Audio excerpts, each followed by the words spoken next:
vous allez bien. Je vous souhaite la bienvenue sur la chaîne Vivant, une chaîne dédiée à la naturopathie, à l'hygiénisme, mais surtout au vivant. Je suis vraiment ravie de vous retrouver pour ce deuxième épisode. Alors moi personnellement, je me sens un peu moins, voire beaucoup moins stressée que sur la première vidéo. Beaucoup plus naturelle aussi, hein. Je sens que mes tics de visage commencent progressivement à s'estomper, ce qui est plutôt une bonne nouvelle. Aujourd'hui, j'avais envie qu'on discute de santé.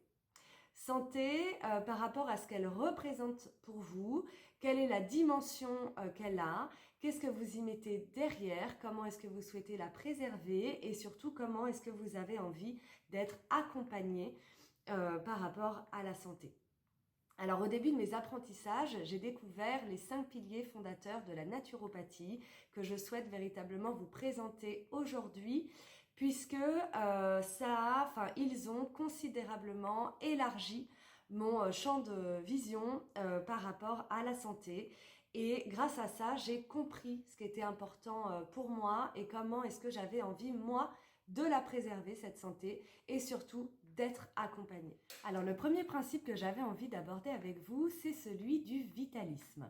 Le vitalisme, c'est le véritable moteur de la naturopathie. Il va reposer sur ce qu'on appelle l'énergie vitale. En naturopathie, on va considérer la vie comme une entité à part entière, ce qui va d'ailleurs venir s'opposer au matérialisme qui lui repose sur la matière. Et cette énergie, elle va venir circuler dans notre corps.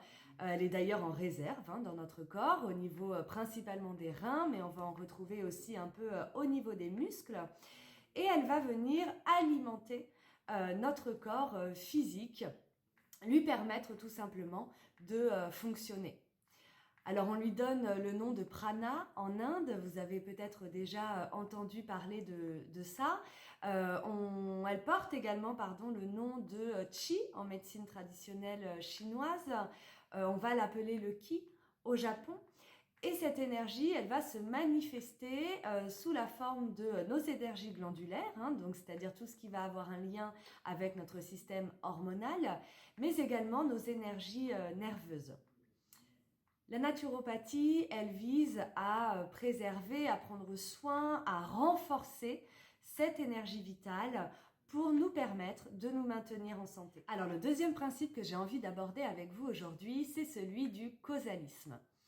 Le causalisme, il y aurait vraiment énormément de choses à dire dessus, tout comme le vitalisme d'ailleurs, mais je vais essayer de vous le résumer en vous citant Hippocrate, notre cher Hippocrate, qui disait: si tu veux être un bon médecin, trouve la cause et traite-la. Si tu veux être un meilleur médecin, trouve la cause de la cause et traite-la. Et si tu veux être un excellent médecin, trouve la cause de la cause de la cause et traite-la. Tout ça pour vous dire qu'en naturopathie, on ne va quasiment jamais traiter le symptôme. On va venir l'accompagner pour permettre quand même de continuer à vivre sans douleur. Mais ce qui va être important, c'est d'aller voir ce qui se passe au niveau du terrain. On va chercher la cause, on va arrêter de mettre des pansements sur les mots, mais on va essayer de les comprendre et du coup de les traiter en profondeur, d'aller voir ce qui se passe au niveau de l'âme, au niveau des blessures. Ça, c'est véritablement une des priorités du naturopathe, de l'accompagnant, c'est d'aller voir ce qui se passe dans toutes les dimensions de l'être vivant, de l'être humain. Ce qui m'amène au troisième principe fondateur de la naturopathie, qui est l'holisme. Alors, vous avez certainement déjà entendu parler des prises en charge holistiques, c'est-à-dire qu'on va considérer l'être humain dans l'intégralité de ses versions, de ses dimensions. On ne peut pas s'arrêter simplement au plan physique. Le plan physique, il est relié au plan émotionnel, qui lui-même est relié au plan énergétique. Ce plan énergétique qui, à nouveau, est relié au plan physique. Tout est interconnexion. Tout est interconnexion, ça se voit d'ailleurs de manière beaucoup plus anatomique au niveau de nos organes. Nos organes sont liés entre eux. Et c'est véritablement ça, l'holisme, c'est de considérer, comme son nom l'indique, holos veut dire tout, l'individu comme un tout, et prendre en compte toutes ces dimensions dans son accompagnement, dans son retour et dans son maintien à la santé. Le quatrième pilier qu'on va aborder maintenant, c'est celui de l'humorisme. Humorisme en référence à nos humeurs. Et contrairement à ce qu'on peut penser, nos humeurs en naturopathie, ce sont l'intégralité des liquides qui vont venir nous composer. Le sang, la lymphe, le liquide interstitiel. Et on va faire extrêmement attention à la qualité de ces humeurs.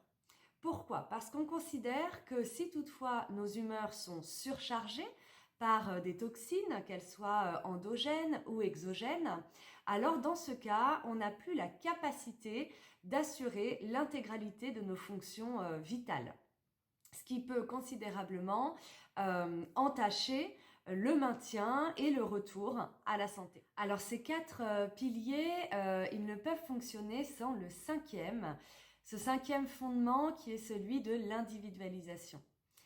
Nous sommes tous des êtres uniques. Ce qui peut fonctionner pour vous peut ne pas fonctionner pour moi ou pour quelqu'un d'autre. Et ça, c'est vraiment un caractère à prendre en compte lorsque l'on a envie d'accompagner ou d'être accompagné dans le retour à la santé, le maintien de cette santé, la préservation de son énergie vitale. N'oubliez véritablement pas que vous êtes un individu à part entière et que ce caractère unique va être très très déterminant dans vos accompagnements. Voilà, donc j'en ai terminé avec la présentation des 5 fondements de la naturopathie, sur quoi elle repose, ce qu'il apporte aujourd'hui. Cet apprentissage en fait, il m'a permis moi tout simplement de revoir ma vision de la santé et de comprendre comment est-ce que j'avais envie de la préserver. Et c'est véritablement ça que j'avais envie de vous amener aujourd'hui, c'est de vous aussi vous interroger sur ce que vous mettez derrière ce mot, ce qui pour vous est important, quelle notion du coup vous avez envie de mettre en valeur, de mettre en place dans votre vie par rapport à cette santé, à votre santé. Je vous remercie de m'avoir écouté, je vous souhaite une excellente journée et je vous retrouve très très prochainement sur la chaîne Vivant pour de nouvelles notions autour de la naturopathie, de l'hygiénisme et de la santé. À très bientôt, ciao!